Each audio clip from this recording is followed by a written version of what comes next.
7 men walked into the bar on a Tuesday night. Same booth in the back, same order.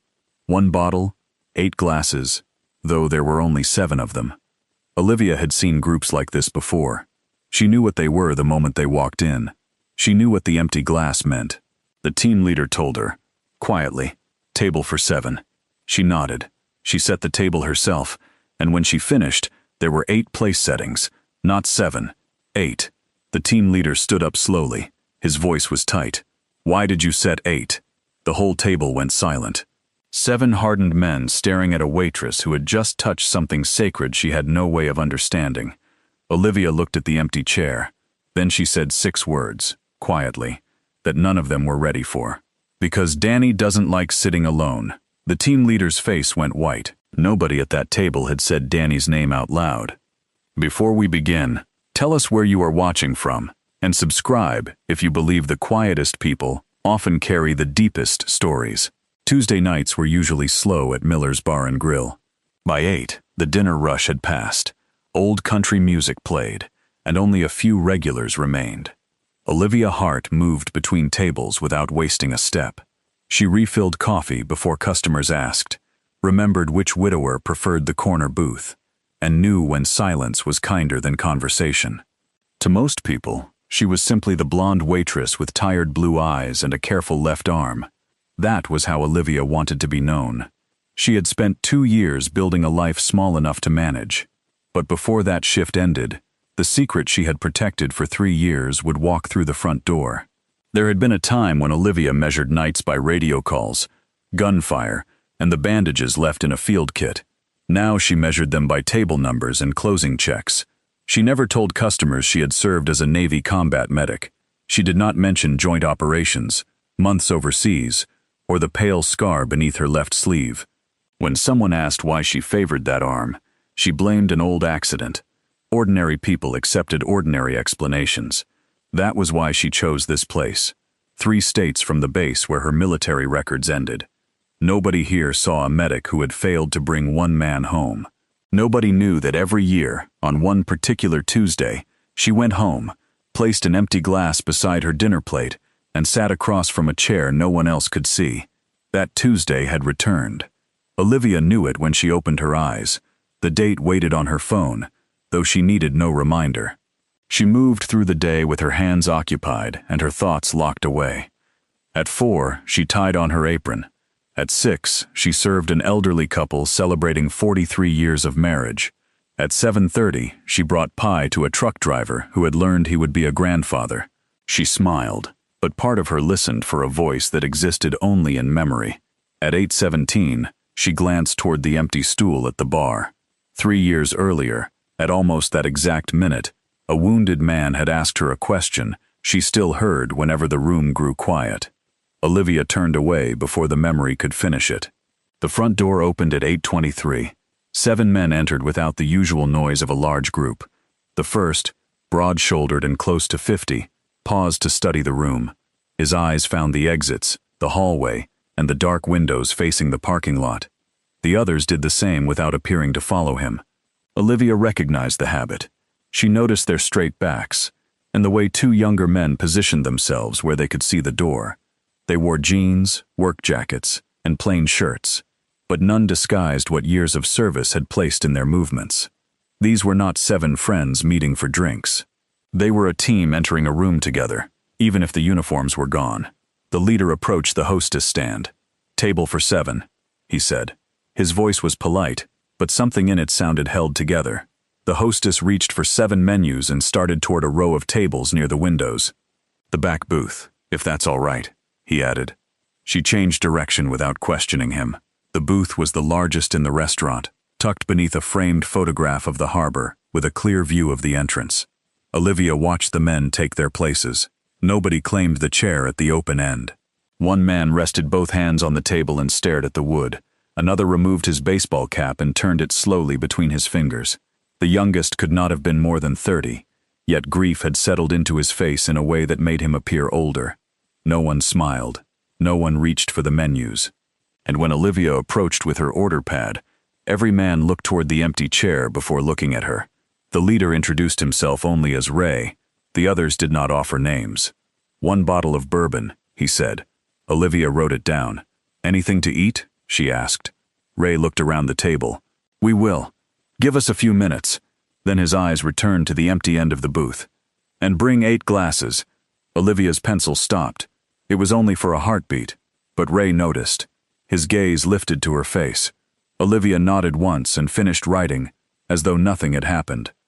She had served military reunions before. She knew the meaning of a drink poured for someone who would not arrive. But the 8th glass changed something. As she walked toward the bar, she heard one of the men say, 3 years shouldn't feel like yesterday. Another answered, it does tonight. Olivia kept walking, but the locked door inside her had begun to open. She carried the bourbon and 8 glasses back on a round tray. 7 glasses went before the 7 men. The last she placed at the empty chair. Nobody thanked her until Ray gave a quiet nod. Olivia turned to leave, then heard the youngest man speak. He would have hated this place. A man beside him almost smiled. No, he would have complained about the music and eaten half the menu. Ray said something too softly for Olivia to catch, but another voice answered. That was before the Eastern Ridge. Olivia's hand tightened around the tray. She knew that ridge. She knew the date. She knew why 7 men had driven 3 states to sit together beneath a harbor photograph. Most of all, she knew the man missing from their table, yet none of them recognized her, because she had never belonged to their unit. She had only belonged to the final 40 minutes they had spent 3 years trying to understand. Olivia could have delivered the bottle and protected the life she had built. Instead, she went to the service station and gathered a clean napkin, a dinner plate, and silverware. Then she returned to the booth and quietly completed the empty place. She straightened the knife beside the plate and positioned the untouched glass above it, exactly as she had done at home every anniversary. The 7 men watched her hands. When she finished, there were 8 complete settings around the table. Not 7 men and an extra glass, but a place waiting for someone. The youngest man's expression hardened. 2 others exchanged unsettled looks. Olivia stepped back, suddenly aware that her private act of respect looked like an intrusion. Chief Ray Coleman stared at the 8th setting, then slowly pushed his chair away from the table. The legs scraped across the floor, cutting through every conversation in the bar. He stood, grief sharpening into anger, and fixed his eyes on Olivia. Why? He asked, his voice beginning to break. Did you set 8? Why did you set 8? Ray asked again. His voice was low, but the room had become quiet enough for everyone nearby to hear it. Olivia looked from his face to the complete place setting at the empty chair. She understood immediately what the 7 men saw. A waitress they had never met had taken their private tribute and turned it into something visible, almost ceremonial. From where Ray stood, she had crossed a line without permission. Olivia had spent years learning when to step back, before a situation became worse. She could remove the plate, offer a quick apology, and return to the safety of the bar. Her hand moved toward the silverware. Then she saw Ray's fingers gripping the edge of the table. He was not angry because the place meant nothing. He was angry because it meant everything, and Olivia knew that if she cleared it now, she would be taking Danny away from the table a second time. "Chief," one of the older men said, trying to soften the moment. Ray did not look at him. His eyes remained on Olivia. "We asked for 7 seats and 8 glasses," he said. "Not 8 dinner settings." Olivia nodded. "I know." The youngest man pushed his chair back. He had been introduced only as Luke, though no one had spoken his last name. "Then why do it?" he demanded. "You think this is some kind of birthday toast?" His anger arrived faster than Ray's, sharp enough to make 2 customers at the bar turn around. People see a group of veterans and decide they understand. They buy a drink, say thank you for your service, and go home feeling good about themselves. Luke pointed toward the empty chair. "That place isn't decoration." Olivia felt the old scar beneath her sleeve tighten as her shoulder drew inward. She had heard pain disguise itself as anger many times. Knowing what it was did not make the words hurt less. Ray lifted one hand, and Luke fell silent. But the damage had been done. Olivia could feel every eye at the table measuring her.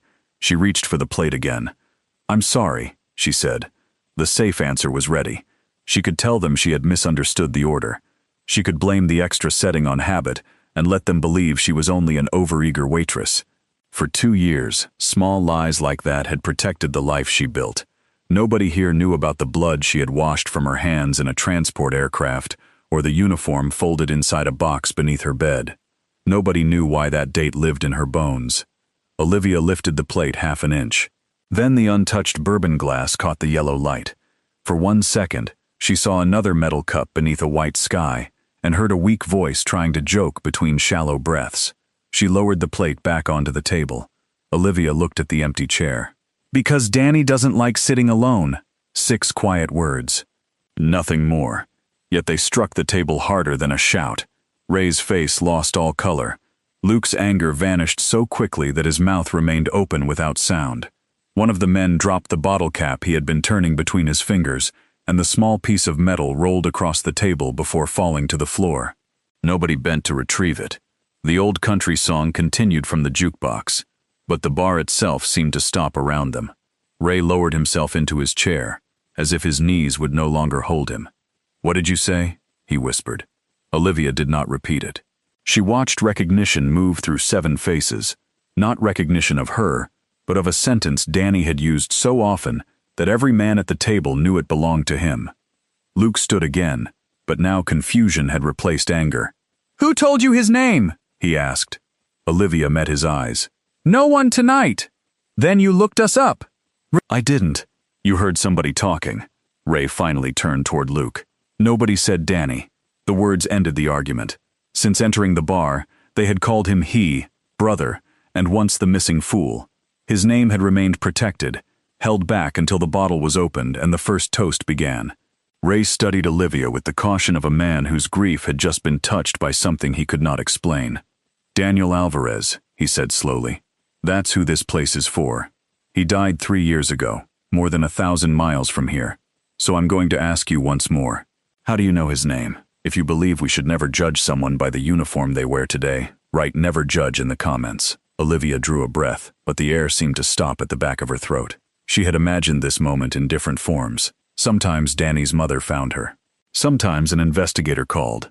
Sometimes one of his teammates appeared at the bar and recognized her before she could decide whether she wanted to be found. Never had she imagined 7 men sitting before her on the anniversary, with Danny's glass waiting between them. "I knew him," she said. Luke shook his head. "From where?" Olivia glanced toward the other tables. The manager stood near the kitchen doorway, uncertain whether he should intervene. A regular named Frank watched from the bar with his coffee raised halfway to his mouth. Olivia had worked beside these people for 2 years without giving them a reason to ask who she had been. One honest sentence would end that privacy. She could still walk away. Then Ray quietly said, "Please." The anger was gone from his voice. What remained was worse. Hope. "I was there," Olivia said. Ray's brow tightened. "At the Eastern Ridge?" She nodded. Luke looked her up and down, seeing the blue waitress uniform and white apron as if they made the answer impossible. "There were no civilian workers at that position." "I wasn't a civilian." Olivia's voice became steadier with each word. "I was a Navy combat medic, cross-attached to the joint unit operating south of your team. Our convoy was redirected after the first call for casualties." Ray leaned forward. The men beside him stopped moving. Olivia explained only enough to make the truth clear. Their units had been scattered when communications failed. Danny was separated during the withdrawal and brought to a damaged position where Olivia was treating 2 other wounded men. By the time his team reached the ridge, he had already been evacuated. They had never seen the medic kneeling beside him, because Olivia left on a different aircraft hours later. The official reports connected their units but not their names. Ray stared at the pale edge of the scar visible beneath Olivia's sleeve. "Were you the medic who signed the transfer tag with only the initials OH?" Olivia nodded. One man covered his mouth. Another looked down and pressed both palms against the table. Luke slowly returned to his chair, shame beginning to replace disbelief. "We tried to find you," Ray said. "The records gave us a unit number that had already rotated out. Nobody could tell us where you went." Olivia rested her right hand over her left wrist. "I went to surgery, then rehabilitation." Ray's eyes closed briefly. When they opened, they were wet. "You said you were there," he continued. "What exactly does that mean?" Olivia looked at Danny's empty chair. "It means I was beside him for the final 40 minutes. Ray's breath caught. The question he had carried across 3 anniversaries was suddenly sitting within reach. He leaned closer, his voice breaking completely as he asked, "Please tell me the truth. Was Danny alone when he died?" "No," Olivia said. Danny was never alone. Ray's shoulders dropped, but the relief did not reach his face. He needed more than a comforting answer from a stranger. Olivia understood that. She untied her apron, folded it once, and placed it over the back of a nearby chair. The manager started toward her, then stopped when Ray moved aside and made room at the booth. There was only one open place. Danny's place. Olivia hesitated before lowering herself into it. 7 men watched her sit in the chair they had protected for 3 years, yet none objected. The untouched bourbon glass stood near her right hand. "I wasn't your team's medic," she began. "My unit was attached to the southern convoy. When the eastern position broke apart, they sent whoever was closest." Ray nodded slowly. He knew the official version. What he did not know was that the woman sitting in Danny's chair had lived inside the missing part of it. Olivia told them Danny arrived on the back of a damaged transport with 2 other wounded men. He had been struck beneath the ribs, and the bleeding could not be fully controlled in the field. She worked on him while another medic treated the driver. The evacuation aircraft had been delayed by incoming fire, then redirected to a different landing point. "They kept telling us 10 minutes, Olivia said. Then 10 became 20. Danny understood before anyone said it aloud. He looked at Olivia and asked whether she was good at lying. She told him she was terrible at it. "Good," he answered. "Then don't start now." Luke lowered his head, because that sounded exactly like him. Olivia explained that Danny remained awake almost the entire time. He knew how badly he was hurt, but he did not spend those minutes begging or asking why. He talked because silence frightened him more than death, and Olivia kept answering because she refused to let silence take the final part of his life. At first, Danny talked about ordinary things. He complained about the dust inside his boots, and said the team owed him dinner because he had won their last card game. Ray almost smiled. "He cheated," he said. Olivia looked at him. "He said you would claim that." A quiet sound moved around the table. Not quite laughter, but close. Then she began repeating the details Danny had trusted to her. He told her Chief Coleman carried peppermints in his shirt pocket because he had quit smoking without telling anyone. Ray's hand moved unconsciously toward that pocket. Danny said Ben Torres called his daughter every Sunday at exactly 7, even when he had to borrow a phone. Ben covered his eyes. He said Owen Briggs kept a folded recipe for his mother's cornbread inside his wallet, but had never managed to make it correctly. Owen whispered, "He stole that recipe from my locker." These were not facts found in a report. They were pieces of 7 lives, handed to Olivia one breath at a time. Danny had something for every man at the table. He wanted Sam Whitaker to know the money beneath the spare tire belonged to the truck repair they had argued about. He told Olivia that Isaiah Cole pretended not to pray, then prayed for everyone else when he thought they were asleep. Isaiah stared at the empty glass and quietly crossed himself. Danny told Luke to stop postponing his wedding because fear was not a good enough reason to keep Emily waiting. Luke's face folded. He and Emily had married 6 months after the mission, but Danny had never seen the photographs. Finally, Danny spoke about Ray. "He said you blamed yourself for every man who got hurt," Olivia said. Ray looked away. "He wanted me to tell you that orders didn't separate him from the unit. The attack did. He said you would try to carry that distinction like it mattered." Ray pressed his fist against his mouth. Danny had known exactly what each man would need, but he had not known whether Olivia would ever find them. For 3 years, the team had imagined those final minutes as a dark space filled with pain. Olivia gave them something different. She told them Danny had watched sunlight move across a broken wall. He had laughed once when she tore open a package with her teeth and said military training had finally taught her a useful table manner. When his breathing became harder, she held a wet cloth against his lips and kept one hand around his. "Was he afraid?" Ben asked. Olivia considered the question before answering. "Yes, but being afraid isn't the same as giving up." Danny admitted he did not want to die, and Olivia did not insult him by pretending he would not. She promised only what she could control, that she would stay, that she would tell the truth, and that someone would be touching his hand when the moment came. Ray closed his eyes. The answer he had traveled 3 years to find was finally clear. Danny had been frightened, but he had never been abandoned. Then Olivia told them why the empty chair mattered. Near the end, Danny's voice became so faint that she had to lean close enough to feel each word against her cheek. He asked whether his team still held their Tuesday dinners whenever they were all in the same place. Olivia said she did not know. "They do," Ray whispered. Danny smiled when she told him they probably would. His grip weakened around her fingers. Then he said the final 6 words Olivia had carried through every surgery and every lonely anniversary. "Tell them to save my seat." Luke began crying before she finished the sentence. Ben bowed his head. Ray placed both hands flat on the table, as though the room had shifted beneath him. Olivia looked at the plate she had set. "I couldn't find your names in the records I was allowed to see," she said. "So every year, I saved it myself." At last, the 7 men understood. She had not intruded on their tradition. She had been keeping Danny's final request alone. The story should have ended there, but Ray noticed Olivia rubbing the fingers of her left hand. "You said you went to surgery," he said. "What happened after Danny?" Olivia's eyes dropped. She told them the second casualty stopped breathing while she was still holding Danny's hand. She moved to him before the transport team had carried Danny away. Minutes later, shrapnel tore through Olivia's left shoulder and side. She wrapped herself with one hand and continued treating both wounded men until the aircraft arrived. The injury required 3 operations and 18 months of rehabilitation. When the medical board declared her permanently non-deployable, she did not appeal. "I told myself it was because my shoulder was finished," she said, "but part of me had already left that ridge with Danny." Luke looked sick with shame as he remembered accusing her of treating their grief like decoration. Olivia did not blame him. She had misjudged herself for far longer than he had. Ray pushed back from the booth and stood.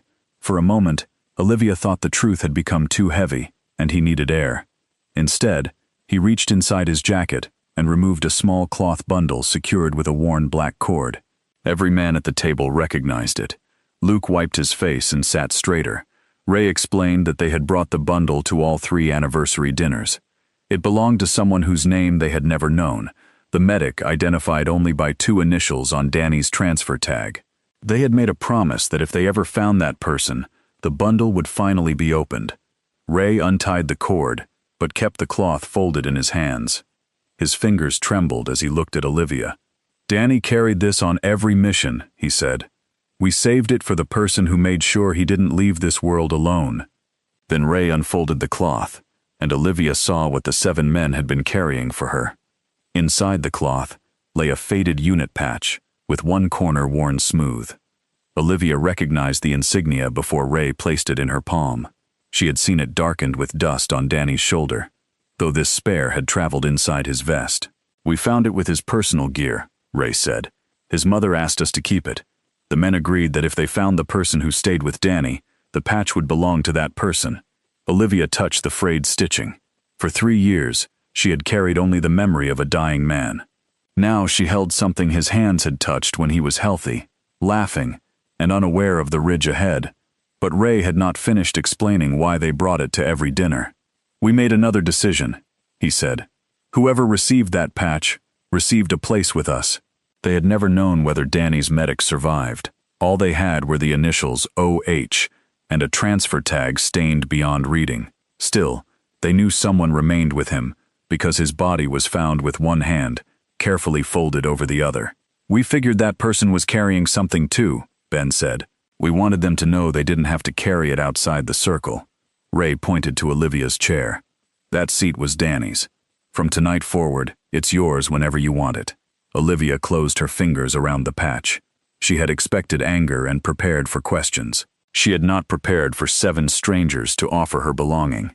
Luke tried to speak, but nothing came out. He stared at the plate he had accused Olivia of treating like decoration. "I was wrong," he said. "What I said was cruel." Olivia shook her head. "You were protecting your friend." "No, I was protecting my idea of who had the right to grieve him." He looked at her injured arm and folded apron. "I saw a waitress and decided that was the whole story." Olivia understood because she had done the same to herself, treating her current uniform as proof that the medic from the ridge no longer existed. "Danny talked about your wedding," she said. "He wanted you to get there." Luke covered his face, and Ray placed a hand on his shoulder. The youngest man at the table was no longer angry. He was finally mourning without anger to hide behind. Ray poured 8 small measures of bourbon. He filled Danny's glass last, and Olivia moved it to the center where everyone could reach it. Ray lifted his own. For Danny Alvarez. One by one, the others raised theirs. Before they drank, Ray turned to Olivia. "You should finish it." She had never spoken Danny's name in a room where anyone else knew him. Her voice failed. Then she looked at the 7 men he had described, one fading breath at a time. For Danny, he was afraid. He was brave. And he spent his final minutes making sure the people he loved would be all right. He wasn't alone then, and he isn't alone tonight. 8 glasses touched above the empty plate. For the first time in 3 years, their toast was not built around unanswered questions. Olivia told them about her own anniversary ritual. Every year, she cooked whatever simple meal she could manage after work, placed a second glass on the table, and left the chair across from her, empty. She had never known whether Danny liked bourbon, so she poured coffee because that was what she drank on the night sleep would not come. "I thought I was remembering him," she said, "but I think I was also waiting for someone to remember him with me." Ray looked around at the team. "You don't have to wait anymore." They remained at the bar until closing, eating food that had gone cold twice because nobody could stop talking. Olivia learned what Danny had been like before the ridge, his terrible singing, his habit of borrowing tools without returning them, and the enormous breakfasts he ordered after overnight missions. Slowly, the man she knew only in pain became whole. Before they left, Ray handed Olivia a photograph from his wallet. It showed Danny standing beside a weathered truck, sunlight across his face, and a wide smile beneath dark sunglasses. Olivia stared at it for a long time. She had never seen him standing. In her memories, he was always lying beneath that broken wall, his face pale and his breathing shallow. The photograph returned height, strength, and mischief to him. "Keep it," Ray said. "We have copies." Olivia placed it beside the patch in her apron pocket. Then Ray wrote a date and phone number on the back of a receipt. "Same Tuesday next year," he said. "Wherever we meet, your place will be set." Olivia looked at the 7 men waiting for an answer. "I'll be there." What none of them expected was that they would not wait a full year to see her again. Luke returned the following Tuesday with his wife, Emily, and quietly introduced Olivia as the woman Danny had told him about. Ben stopped by whenever he traveled through town. Owen brought a pan of cornbread so bad that Olivia finally understood why Danny had laughed about it. Ray called once a month, sometimes to ask about her shoulder, sometimes only to tell her a memory that had surfaced. The 7 men became familiar faces at Miller's, arriving separately, but always taking time to sit at Olivia's end of the bar. Their presence did not erase what happened on the ridge. It changed who carried it. Olivia began sleeping through more nights. She opened the storage box beneath her bed and removed one photograph from her years in uniform. She did not put the uniform back on, but she stopped treating it like evidence of a life that had ended. 1 year later, 8 people gathered at the same back booth. Olivia set the table herself, but this time no one questioned the final place. Danny's glass rested in the center, while Olivia sat in the chair Ray had promised would remain hers. Behind the bar hung the photograph of Danny beside his truck, newly framed beneath a small brass plate bearing his name. Customers sometimes asked who he was. Olivia would smile and say, "A man who didn't like sitting alone." Then she would glance toward the booth where 7 brothers had made room for the woman, who carried his final 40 minutes. The table had once held an empty place for a man they lost. Now it held a permanent place for the person who brought his last words home. And every Tuesday that mattered, 7 became 8. Not because grief disappeared, but because it was finally shared. If stories about courage, remembrance, and giving people a place to belong touch your heart, subscribe, and join us for the next one.